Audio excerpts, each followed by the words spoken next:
You want me to watch the whole thing? Okay, I'll watch the whole thing. God damn, everybody wants me to watch Mark Carney. Apparently, he says the liberal New World Order was based around a lie in this, and that's why people really like it. It seems that every day we're reminded that we live in an era of great power rivalry, that the rules-based order is fading, that the strong can do what they can and the weak must suffer what they must.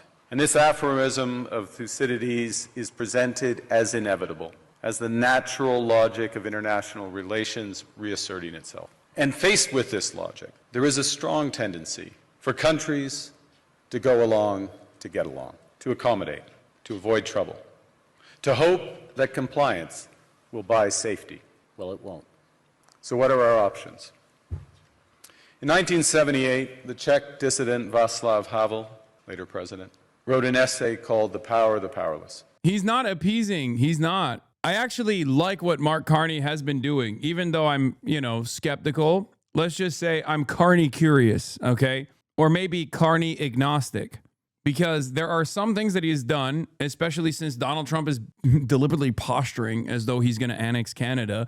He recognizes the dangers that that presents and was, this is a major ally to the United States of America, openly choosing to leverage a better relationship with China in an effort to maintain sovereignty. So I think that's good. I think that's a good thing. I think that's a smart thing to do. It's what I've been saying European leaders should be doing. What Mark Carney did this past week is what I've been saying European leaders should be doing since Liberation Day. And what have European leaders done since then? What have they done? They talked about the real threat being China and Russia. The real threat is China. The real threat is China. The real threat is China. America, please, we are your dog. America, please, we will capitulate. And what did that do? What did that do to Trump? Did that stop Trump from saying he's going to take Greenland? No. Did that stop Trump from implementing tariffs? No. You have to push back on bullies. It's that simple. And this entire right-wing franchise, this entire global fascist movement is a bunch of stupid bullies. The time for maintaining some sort of liberalism is done. Liberalism is failing. Liberalism is falling apart. If you still believe that there is going to be some kind of reasonable centrism we can get back to, you're wrong. You're delusional. Wake up. It's over. You have two options, socialism or barbarism. And right now, barbarism is winning. A lot of these guys who are liberals themselves, who are in charge of these countries, are trying to still maintain the dignity as America is basically saying, no, you don't understand. There is no dignity for you here. Internationalism or the liberal New World Order is done. It's over. Okay, it's over. It's now going to be my way or the highway. It already was, but now you can't even actually go home and make it seem like you have some semblance of sovereignty. How did the communist system sustain itself? And his answer began with the greengrocer. Every morning, this shopkeeper places a sign in his window, "Workers of the world unite." He doesn't believe it. No one does. But he places the sign anyway to avoid trouble, to signal compliance, to get along. And because every shopkeeper on every street does the same, the system persists. Not through violence alone, but through the participation of ordinary people in rituals they privately know to be false. The system's power comes not from its truth, but from everyone's willingness to perform as if it were true. And its fragility comes from the same source. When even one person stops performing, when the greengrocer removes his sign, the illusion begins to crack.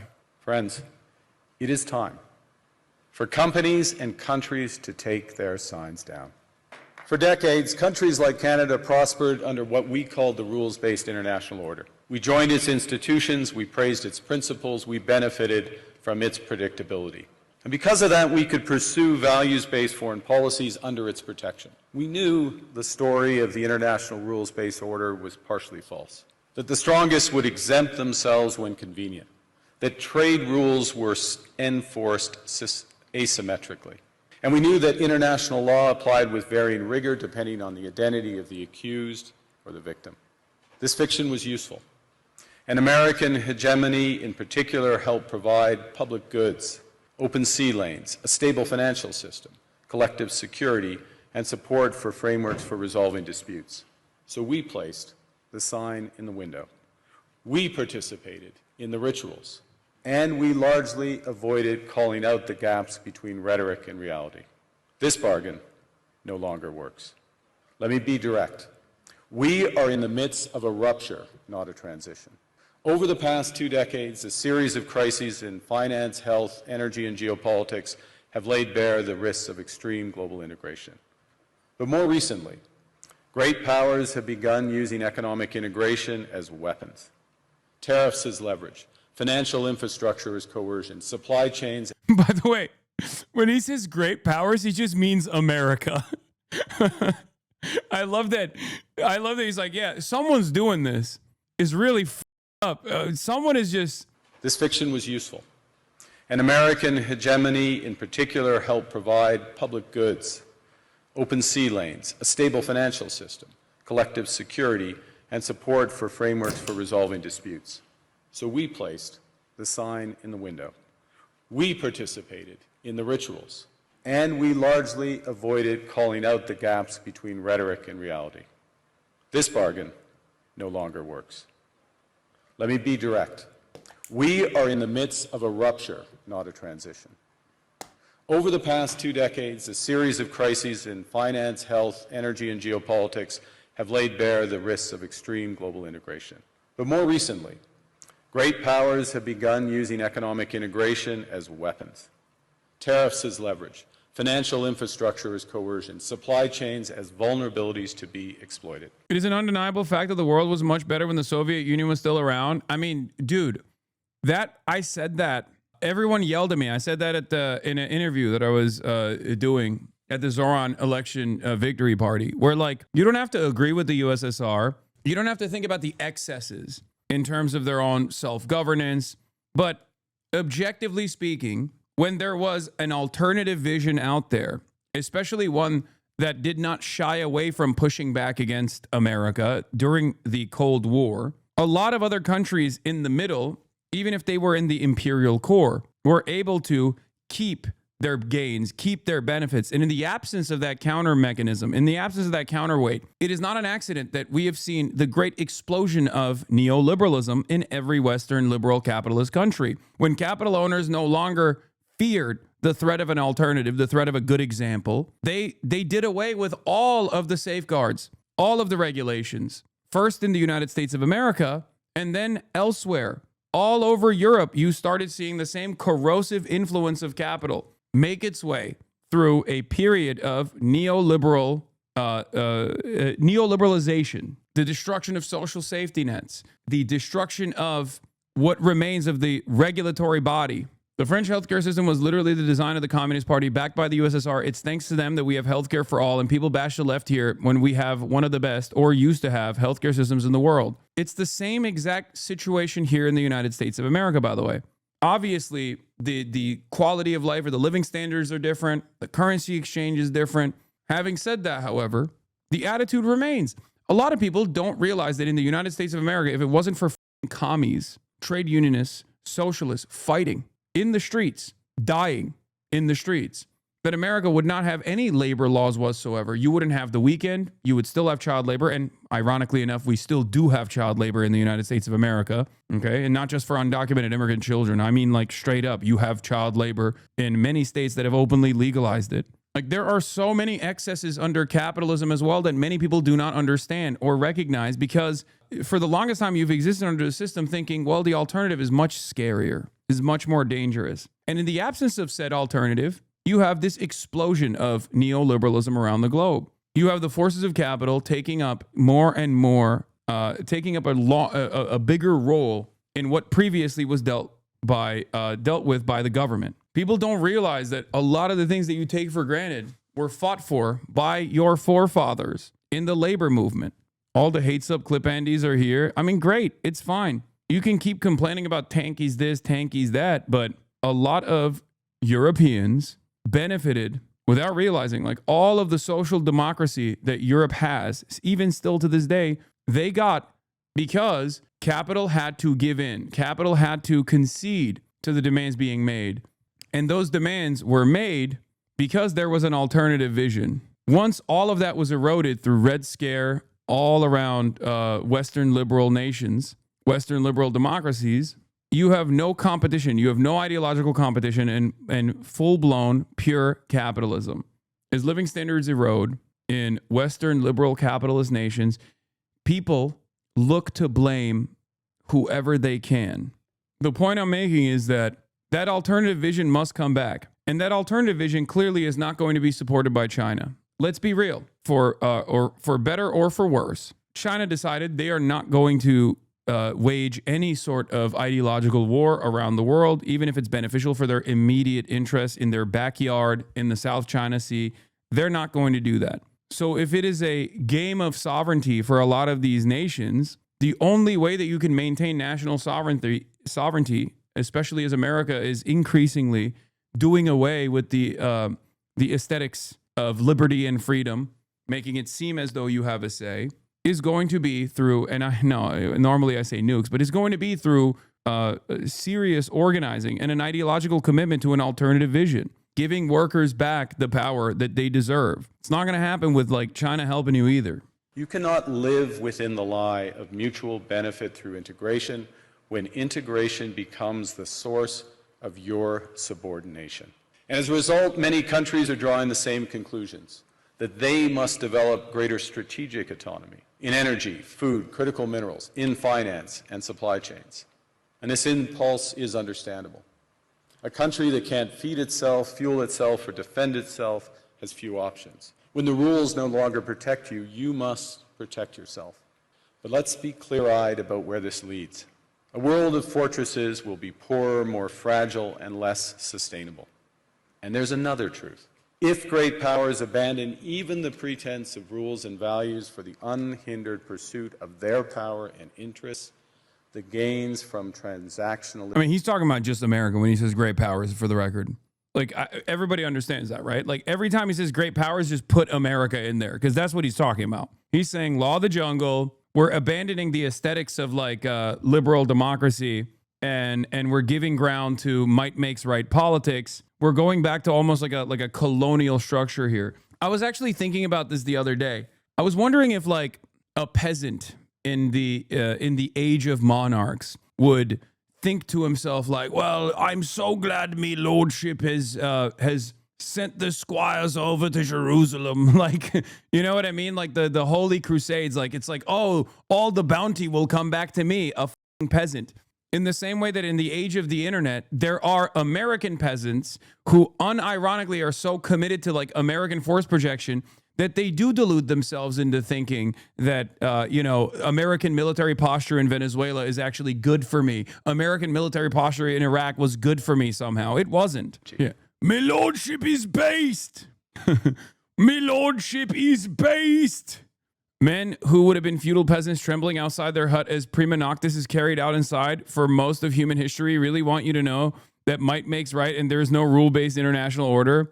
I mean, this is a direct ripoff of what I say all the time from this guy. Greenland exists less as landmass in the mind of the online right and more a psychosexual fixation, unable to imagine themselves as powerful men. They instead, oh my God, this is literally what I talk about all the time about weak men fantasizing about American power projection. That's bar for bar, down to the prima nocta. Prima nocta! I know prima nocta is not real. Shut the fuck up. It doesn't matter. It's a good way to emphasize how hard the average person is getting cucked in this process. Okay, don't hit me with the actually. Greenland exists less as landmass in the mind of the online right and more a psychosexual fixation. Unable to imagine themselves as powerful men, they instead fantasize about powerful men doing so for them while they exist as mere accessory. And that, for the record, is identical with power projection from a militant state at the domestic level too. This is the exact same reason why right-wingers will look at a police officer shooting someone, or will look at an ICE agent shooting someone and say, comply or die. Oh, was it a woke, libtarded woman that was killed? That's a good thing, actually. It's because of their own personal weakness and their own recognition of their own personal weakness that makes them lean into this kind of power projection of the state. A powerful state is actually going to do this for me, not realizing that you are infinitely more likely to be under the boot than to be wearing the boot next time around. It's why I always say this is serf mindset. This is peasant mindset. A lot of Americans see themselves, without recognizing it, but a lot of Americans behave like cattle. They behave like slaves. They behave like peasants. They refuse to develop sovereignty for themselves. They refuse to become class conscious. They delude themselves into thinking that they have a say in this process, or at the very least, even if they don't have a say in this process, it's somehow good because their ideological enemies that they've been taught to hate are being dominated somehow, somewhere. Whether that be the Ansar Allah movement all the way out in Yemen, where we wasted billions of dollars bombing the poorest country on the planet to try to get them to submit, to try to get them to refuse to maintain a blockade on their own coastlines as long as Israel continued its genocide, or even at the domestic level, when an ICE agent goes and shoots a 37-year-old mother, they think to themselves, well, the state is powerful and it's my guy doing it. It's my people holding the fucking gun, so I must defend it. And that makes me feel powerful. As long as I fantasize or imagine a liberal out there, someone who I've been conditioned into thinking is my ideological enemy, someone who I cannot recognize has the same exact class interests as me. As long as those people are being dominated, as long as I can look down at them, then things are fine. As Matt Christmas says, this is the dual sadisms of American politics. You're not part of the team. You're not even remotely a part of the team. You're actually getting fucked over. But as long as you have someone to look down on, that makes you feel better in comparison. During the time of Reconstruction, this was the prevailing attitude. At least I am not black. In the brief period of time when Reconstruction was taking place, when white working class individuals and the newly freed black working class individuals recognized that they had the same exact class interests, and we quickly did away with that by allowing the same racial pecking order to be restored, by way of lynch mobs, by way of the Klan. And that attitude continued, not only just in the South, but also that attitude was legalized in the North as well through redlining and different systems of enforcement. Americans still to this day have this kind of domineering attitude that we all know and call white supremacy. The notion that the notion that LBJ also talked about as well, that like the white working class will never recognize that you're robbing them blind as long as you give them someone to look down on. Hell, they'll open up their pockets for you. So you're saying normal Americans don't benefit from imperialism? Yes, the only benefit that normal Americans get, the labor aristocracy concept is not incorrect. Of course, there are bounties that come from cheap labor, cheap commodities that you can purchase. But at the end of the day, the amount of wealth that is captured in the hands of the very few here in the United States of America does not make its way down to the average working class individual. Yes, you get to have cheap TVs. You get to have an iPhone, right? You get to have an iPhone.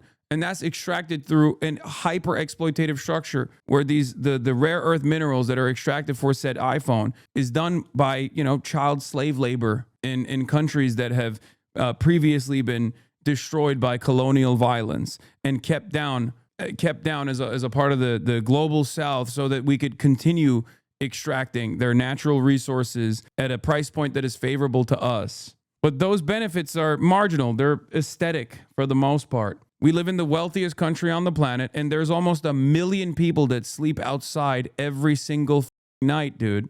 That is insane. The only benefit that Americans actually have, the only tangible and very real benefit that the average American actually has, is that they are not under the boot. They're sometimes wearing the boot, right? They do not get their share of the imperial super profits. An increasingly smaller number of people actually receive all of that bounty.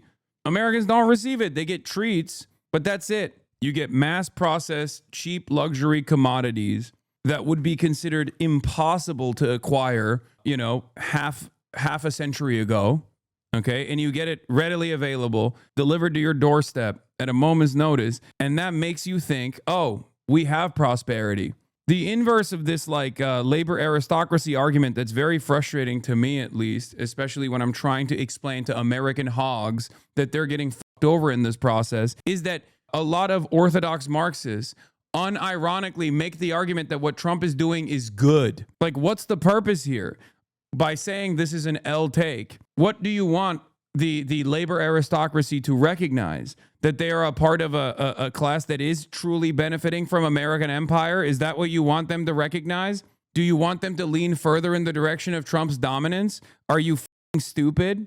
I get posturing as a Marxist, Leninist, Maoist, third worldist makes you feel good, like you are morally consistent here, okay? But you're not a Maoist. You're not a part of the Maoist brigades in the Philippines. You know, you're not living in the forest, okay, trying to fight against the Philippines government. You're living in the United States of America. Shut the up. I guess we should do no organizing in the United States of America at all, considering that no matter how you exist in the United States of America, whether you're homeless or whether you're a plumber or an HVAC business owner, okay, with like 3 employees, you're all benefiting from the imperial bounty. Hegemons cannot continually monetize their relationships. Allies will diversify to hedge against uncertainty. They'll buy insurance, increase options in order to rebuild sovereignty. Sovereignty that was once grounded in rules but will increasingly be anchored in the ability to withstand pressure. This room knows this is classic risk management. Risk management comes at a price. But that cost of strategic autonomy, of sovereignty, can also be shared. Now, Canada was amongst the first to hear the wake-up call, leading us to fundamentally shift our strategic posture. Canadians know that our old, comfortable assumptions that our geography and alliance memberships automatically conferred prosperity and security, that assumption is no longer valid. And our new approach rests on what Alexander Stubb, the President of Finland, has termed value-based realism. Or to put another way, we aim to be both principled and... Value-based realism? I feel like value-based realism is like oxymoronic. I mean, I don't know where he's going to go with this, but am I crazy? Like that's... Principled commitment to fundamental values, sovereignty, territorial integrity, the prohibition of the use of force except when consistent with the UN Charter, and respect for human rights. And pragmatic in recognizing that progress is often incremental, that interests diverge, that not every partner will share all of our values. So we're engaging broadly, strategically, with open eyes. We actively take on the world as it is, not wait around for a world we wish to be. We are calibrating our relationships so their depth reflects our values. And we're prioritizing broad engagement to maximize our influence, given the fluidity of the world at the moment, the risks that this poses, and the stakes for what comes next. And we are no longer just relying on the strength of our values, but also the value of our strength. We are building that strength at home. It's the Finlandization of Canada, baby. Yeah, I mean, I guess. I mean, yeah, it is definitely really interesting to consider that Mark Carney is one of the first like directly aligned countries that recognize the game and is trying to leverage relations with China. That's number one. But number two, the juxtaposition of how Mark Carney speaks about the destruction of the liberal New World Order in the hands of Donald Trump versus what Donald Trump says is so crazy. And I understand why people look to that and go, yep, that's where we're at. This is obviously Mark Carney looks like a brilliant orator in comparison to Donald Trump because he is. He is a much more intelligent person. We are totally aligned on bombing brown people. Let's just keep doing that. Yeah, so this was basically a very funny takeaway. But Trump leaked text messages that came from Emmanuel Macron, the prince. From President Macron to President Trump, my friend, we are totally in line on Syria. We can do great things on Iran. I do not understand what you are doing on the Greenland. Let us try to build the great things. I can set up a G7 meeting after Davos on Paris on Thursday afternoon. I can invite the Ukrainians, the Danish, the Syrians, and the Russians and the Margians. Let us have the dinner together in Paris together on Thursday before you go back to the US. Love, Emmanuel. Oui, oui. In any case, Donald Trump leaks that text message. And the takeaway there is, yeah, we're totally aligned on bombing brown people. Let's just keep doing that. Like, the are you doing? You're up the bag. Jason Hickel continues. In all seriousness, this is quite a revealing conversation from the perspective of the world systems theory. Macron is appealing to Trump by saying, hey, we are both part of the imperial core. Let's focus on our shared objective of subordinating the periphery. What he fails to understand or just doesn't want to acknowledge is that there is a hierarchy within the imperial core itself. The US is the main imperial power and seeks to shape the rest of the core, including Western Europe, in its own interests. This has historically included interfering in European elections and even drafting plans for invasions. The US will not blink at the prospect of invading European territory in order to advance its geopolitical power. Macron is foolish if he believes that he can appeal to core solidarity, because from the perspective of the US, no such thing exists. The correct approach is for Europe to break from the US and chart a more independent path. Here is another leaked text message from Mark Rutte, who once famously called Trump daddy in a private text message. Mark Rutte, lead of NATO, said he will find a way forward on Greenland. When one side threatens to invade, you don't offer a way forward. You use clear language to say it's unacceptable to annex a NATO ally. Mark Rutte must resign, a traitor to Europe. European liberals and European right-wingers, understand something. What Donald Trump is doing is basically just reinforcing what already existed, the system that existed that was in place. A system that through liberal niceties made you feel like you had a say in this, made you feel like you had some sovereignty, made you feel like you were actually retaining some of the imperial super profits. But ultimately, you were slaves to capital in the same exact way that the American administration is. And Donald Trump, recognizing the instability born out of unchecked capitalism in the aftermath of the dissolution of the USSR and where we are in 2026, is saying it's time for something different. It's time to maintain order once again.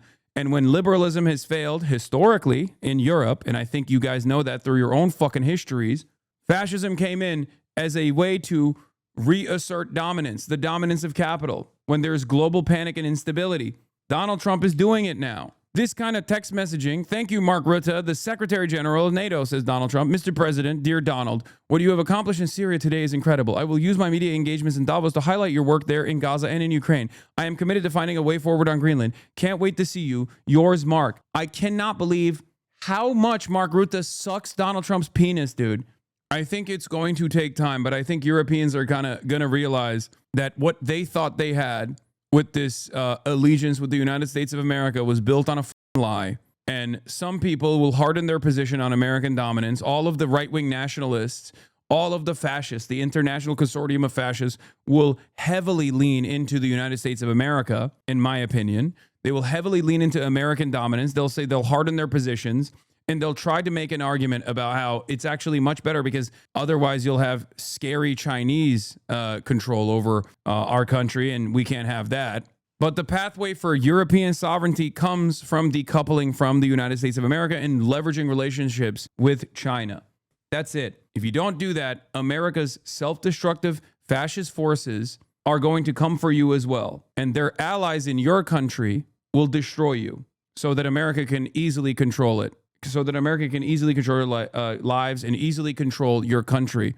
At least for all of my criticisms of Canadians, they very quickly realized that, right? That was the Mark Carney electoral victory. Pierre Poilievre was doing very well in the polls. Everybody hated Justin Trudeau. And there were plenty of people who were willing to vote for PP. But what happened? Trump started talking about how he's going to annex Canada, and Canadians woke up very quickly to the dangerous alignment that Pierre Poilievre had with the United States of America, and they voted against it. If you are Canadian, there are still Canadians in your ranks that have this same design, that want American intervention, that want American annexation. They're called Albertans.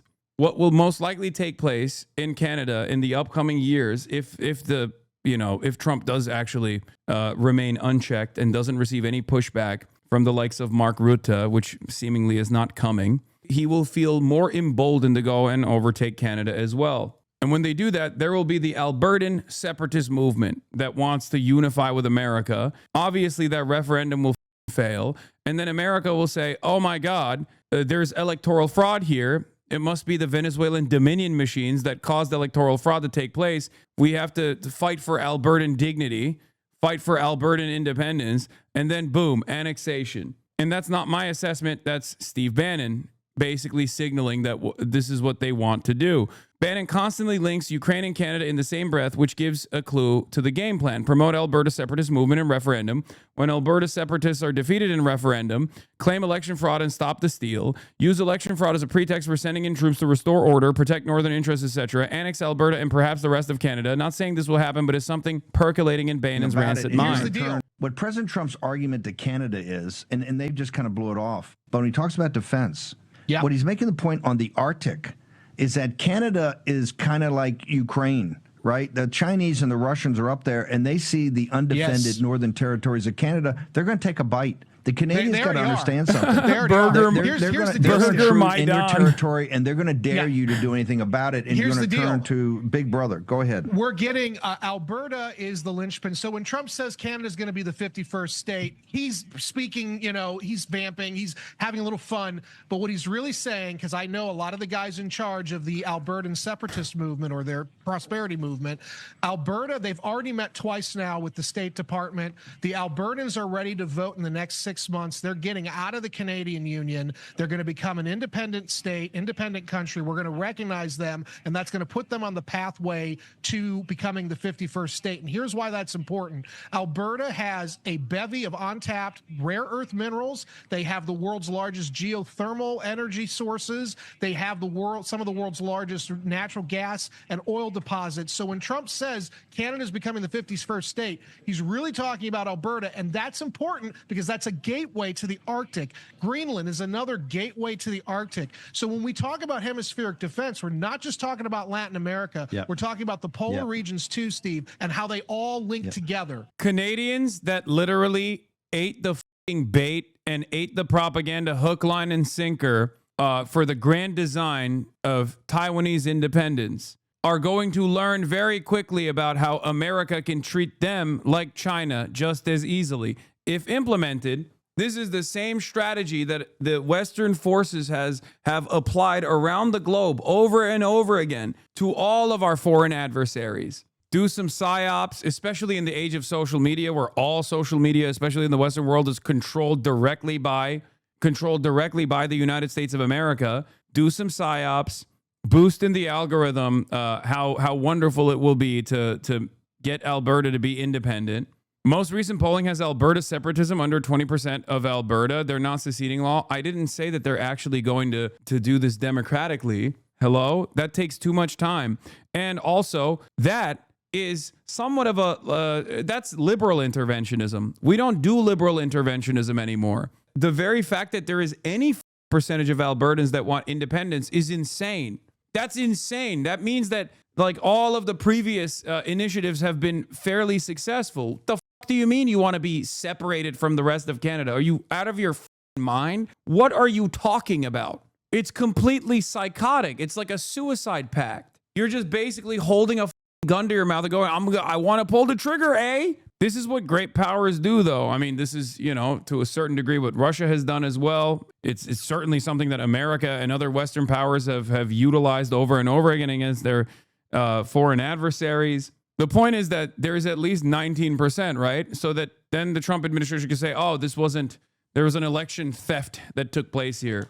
Or they might not even use it at all. They might just come in and say, hey, we have to do this because we have security concerns. We have to do this because otherwise Russia and China will come in and take over Canada, and we can't let that happen. I mean, look at Mark Carney. He's actually leaning in the direction of China now, We have to come in and seize control and annex Canada, like Fallout, in the Fallout universe where America forcibly seized and annexed Canada because they were fighting against China in the Fallout universe.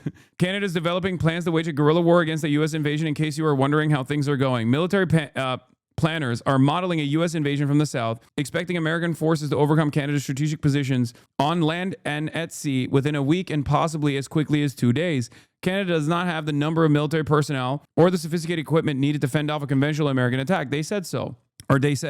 So the military envisions unconventional warfare, and with small groups of irregular military armed civilians would resort to ambushes, sabotage, drone warfare, or hit and run tactics. The aim of such tactics would be to impose mass casualties on the U.S. occupying forces, the official said. This rupture in the Joint Defense Agreement would likely see France or Britain, nuclear weapon states, being called on to provide support and defense for Canada against the U.S. Just normal and good. Just normal and good things to look forward to, guys. I mean, it's insane. How can you look at what the DPRK has done as anything but a resounding success? Like, how can you look at the situation that's in front of us right now and think, you know, it's really fucked up that they developed nukes over there. Yeah, America ain't doing this shit to North Korea. Ukrainians that fled to Canada from Russian invasion right now gotta be pissed, bro. Hot take, everyone should have one nuke. That's not a hot take. That's the HasanAbi rule for nation building and sovereignty. The U.S. Army fighting against hordes of Canadian liberals while the scheming, quizzling Tories hide in the shadows. Oh, that's the other side, by the way. We looked at this yesterday. This is why I was saying, like, my current working theory on this is that if you are right-wing in any country, you actually don't care about national sovereignty at all. What you claim is patriotic, is like anti-woke or whatever. All these like reactionary attitudes is just about letting America come and f you in the ass, okay? Right-wingers in every country right now, and the further right they go, the worse this gets, want America to come and f them. Like, I can't believe it. I cannot believe it. When push comes to shove, when a real question is presented about a preferred response to U.S. invasion, the only party that is, by plurality, in support of rolling over and showing their bellies are the conservatives. And the more progressive you are, the more left you are, the more likely you are to fight for national sovereignty. Liberals at 73% and NDP at 78%. I thought these were the woke they-thems, the septum-piercing wearers, the blue-haired social justice warriors. What the happened? It turns out the more right-wing you are, the more conservative you are, the more invested you are in American dominance. The more right-wing you are, the more you want to lick the boot. You only respond to power. You only respond to who the most powerful force is. It's crazy. We're seeing this, and I've been saying this for years and years about right-wing defense of police brutality. We already experienced this on the domestic front over and over again. Whenever right-wingers come out and say, "Oh, you got killed, you deserved it. You deserve to be killed by a cop. You have to always comply or die, comply or die." But it blows my mind. It blows my mind that you got people that claim to be the real patriots here that have more of an investment in fighting their own fucking neighbors than fighting Americans that would potentially invade their country. It blows my mind.